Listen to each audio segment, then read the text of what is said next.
रोहन के उस मूव को देखकर जितिन शांति से खड़ा था और रोहन को लगा जैसे जितिन डर गया है। तुरंत ही रोहन ने अपने कड़क अंदाज में कहा, देख भाई, अगर तू यहाँ से भाग जाता है तो मैं ये प्रिटेंड करूंगा जैसे हमारे बीच में कभी कुछ हुआ ही नहीं। लेकिन अगर तू इससे पहले कि रोहन आगे कुछ बोल पाता, जितिन फुल स्पीड में लपकते हुए रोहन के करीब आ गया था। जितिन की स्पीड इतनी फास्ट थी कि रोहन को समझने का और संभलने का मौका ही नहीं मिल पाया था।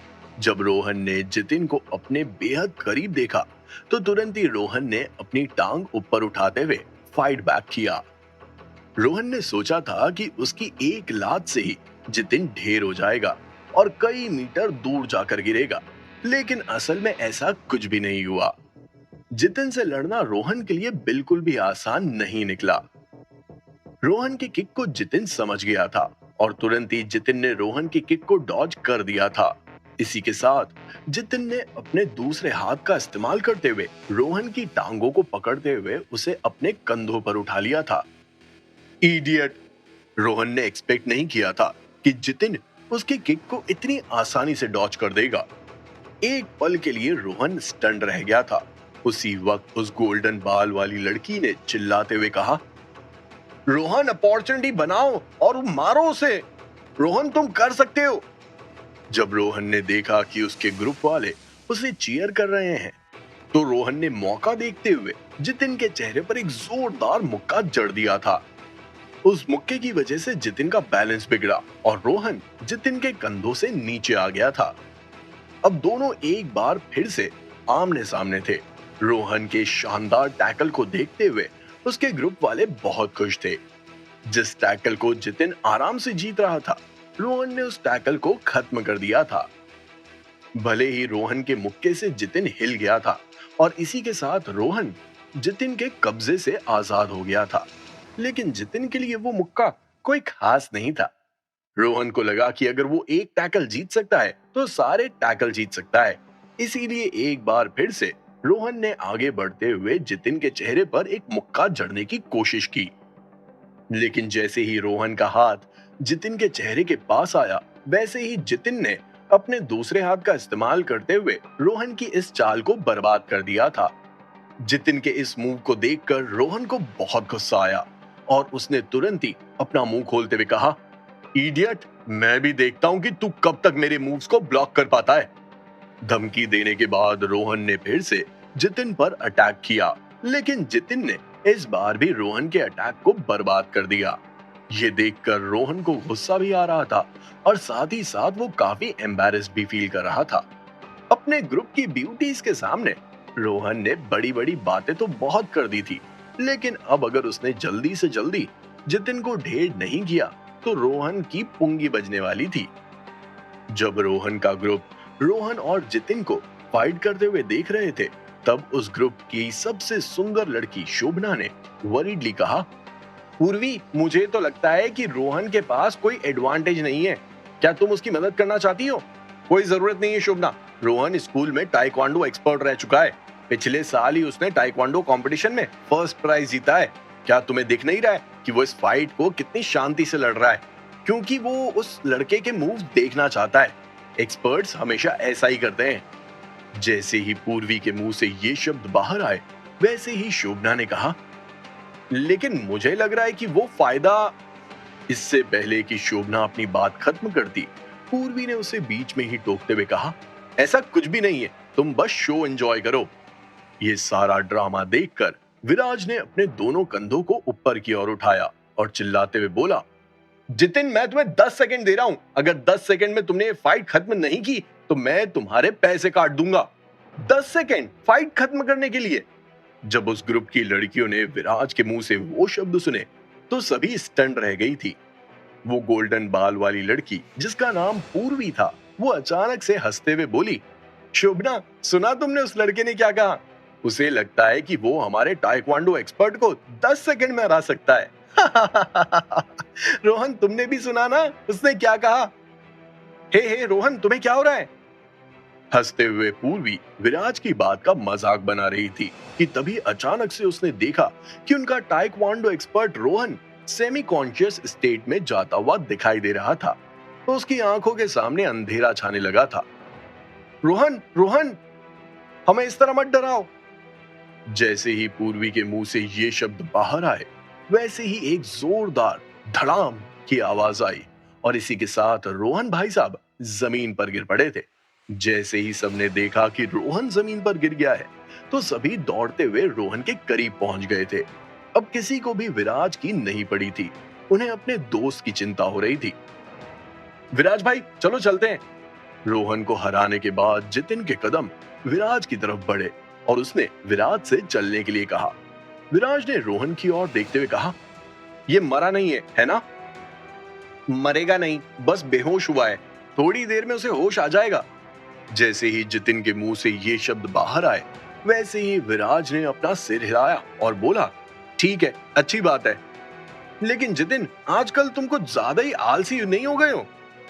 मुझे अच्छे से पता है कि ये लड़का तुम्हारे लेवल का नहीं था, लेकिन उसके बाद भी तुमने उसे हराने में इतना टाइम पास किया, तुम्हें सैलरी नहीं चाहिए क्या? विराज भाई, ऐसी कोई बात नहीं है, मैं तो बस एक अच्छा एटमॉस्फेयर बनाने की कोशिश कर रहा था। मैं चाहता तो उसे एक सिंगल पंच में ढेर कर सकता था, लेकिन वो कितना बोरिंग होता।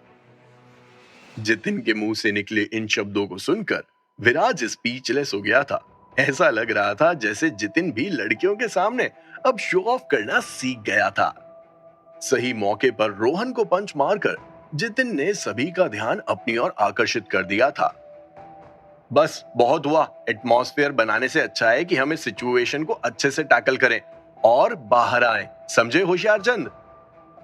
मजाकिया अंदाज में जितिन को थोड़ा डांटने के बाद विराज ने अपनी नजर उस ग्रुप पर डाली।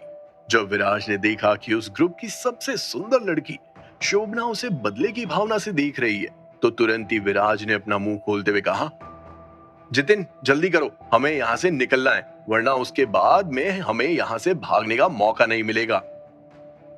लेकिन कहाँ चलें? जैसे ही जितिन के मुंह से ये शब्द बाहर आए, वैसे ही विराज ने कहा, चलो तुम्हें टाउन लेकर चलता हूं। विराज के वहां से जाने के कुछ समय ही बाद रोहन कोमा स्टेट से बाहर आया। जैसे ही रोहन ने अपनी आंखें खोली, वैसे ही उसने हवा में अपना हाथ चलाते हुए कहा, इडियट, मैं तुझे मार डालूंगा, मैं तुझे जान से खत्म कर दूंगा। बस बहुत हुआ। जब पूर्वी ने देखा कि रोहन कोमा से बाहर आते ही पागलों वाली हरकतें कर रहा है, तो तुरंत ही पूर्वी ने कड़क अंदाज में कहा, रोहन, तुम एक नॉर्मल से पहाड़ों में रहने वाले इंसान को हरा नहीं पाए और हमारे सामने इतनी बकैती झाड़ते हो कि मैं ये हूं, मैं वो हूं। आज हमको दिख गया कि तुम असलियत में हो कौन। मैं रोहन को समझ नहीं आ रहा था कि वो क्या बोले। मन ही मन वो भी बहुत एम्बैरेस्ड था। लेकिन तभी शोभना ने रोहन की साइड लेते हुए कहा, पूर्वी, रोहन को ब्लेम मत करो, शायद वो इंसान वाकई में एक्सपर्ट था और शायद वो इस गांव का नहीं है। तुमने उसके कपड़े देखे थे, कितने फॉर्मल थे। गांव के लोग ऐसे कपड़े नहीं पहनते हैं। मुझे तो लगता है कि वो शहर से है। हो सकता है, लेकिन वो लड़का जिसने तुम्हें कपड़े बदलते हुए देखा, वो पक्का इसी गांव से होगा। चलो गांव के मुखिया के पास चलते हैं और उस लड़के के बारे में पता लगाते हैं। अगर वो लड़का भाग गया तो शायद फिर हम उसे कभी पकड़ नहीं पाएंगे। शोभना की बात सुनकर तुरंत ही पूर्वी ने कहा, पूर्वी सही कह रही है, हमें तुरंत ही गांव के मुखिया को ढूंढना चाहिए। मेरे हिसाब से एक लड़की को चोरी छुपे कपड़े बदलते हुए देखना गांव वालों के लिए कोई आम बात नहीं होगी। उस लड़के को कड़ी से कड़ी सजा मिलेगी। देखते ही देखते शोभना का पूरा ग्रुप गांव के मुखिया के पास चलने की बात करने लगा था और इसी के साथ वो सभी लोग अलीबाग गांव की तरफ बढ़ने लगे थे। इस समय गांव का मुखिया यानी अलीबाग का सरपंच गोपी शंकर चौधरी अपने घर के कोर्टयार्ड में आराम से लेटा हुआ था और सिगरेट पी रहा था। जमीन पर करीब 10 से भी ज्यादा सिगरेट के बंड पड़े थे।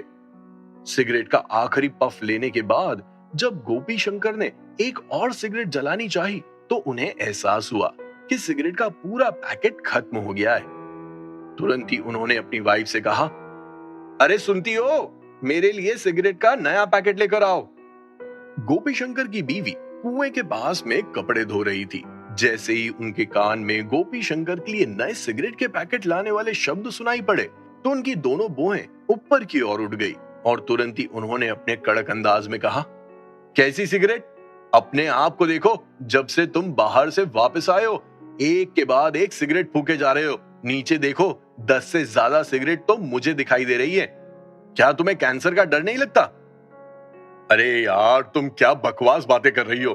तुम्हें पता है कि मेरा मूड खराब है। अगर सिगरेट नहीं पीऊंगा तो फिर दिमाग कैसे चलेगा?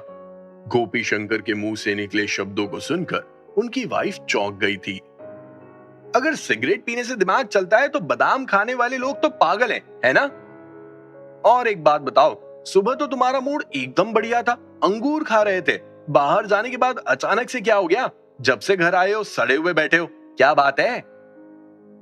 तुरंत ही गोपी शंकर की बीवी ने कहा, और ये कहते ही उस औरत के एक्सप्रेशन बदल गए थे। धीमी आवाज में उसने फुसफुसाते हुए कहा, कहीं ऐसा तो नहीं कि अपर मैनेजमेंट से कोई उस जमीन के बारे में इन्वेस्टिगेट करने आया है? यार, तुम कुछ अच्छा नहीं बोल सकती क्या?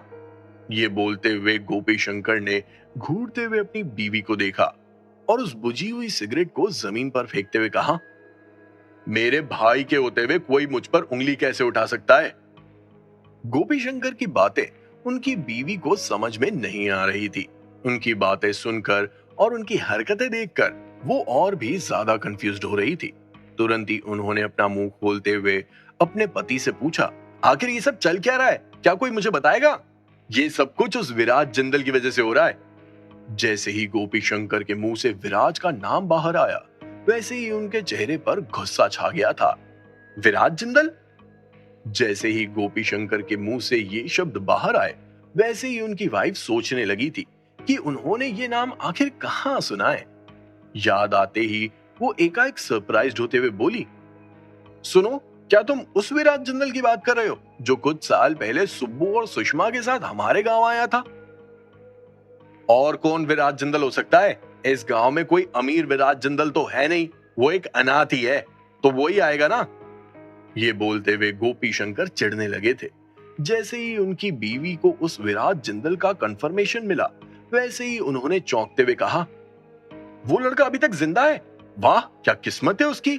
मुझे याद है कि जब वो इस गांव से गया था तब 9 या 10 साल का था। कितना समय हो गया है। अच्छा, क्या सुषमा और सुब्बू का कुछ पता चला? वो दोनों भी गांव आ गए हैं क्या? सुब्बू तो कब का मर चुका है, लेकिन सुषमा अभी भी जिंदा है, ऐसा वो लड़का बोल रहा है। मैंने तो सुषमा को अपनी आंखों से नहीं देखा। शायद वो गांव नहीं आई है, लेकिन मुझे तो लगता है कि वो लड़का झूठ बोल रहा है। सुब्बू के बिना सुषमा जिंदा ही नहीं रहेगी। ऊपर से इतने साल में एक बार भी वो अलीबाग नहीं आई। अगर जिंदा होती तो वो अपना घर कभी नहीं छोड़ती। बाहरी दुनिया में उसका जिंदा रह पाना बहुत ही मुश्किल है। गोपी शंकर ने अपनी बीवी से कहा। आखिर गोपी शंकर किस बात के लिए परेशान हो रहे थे? क्या उन्हें विराज जिंदल से डर लग रहा था? क्या वो ग्रुप गोपी शंकर तक पहुंच पाएगा? जब गोपी शंकर को विराज की हरकतों के बारे में पता चलेगा तो उनकी तरफ से कैसा रिएक्शन देखने को मिलेगा? विराज को क्या सजा मिलेगी? क्या गोपी शंकर के पास विराज को मात देने का एक अच्छा खासा प्लान मिलने वाला था? क्या गोपी शंकर विराज को ब्लैकमेल करने वाले थे? जानने के लिए सुनिए cash on my mind, only on pocket FM.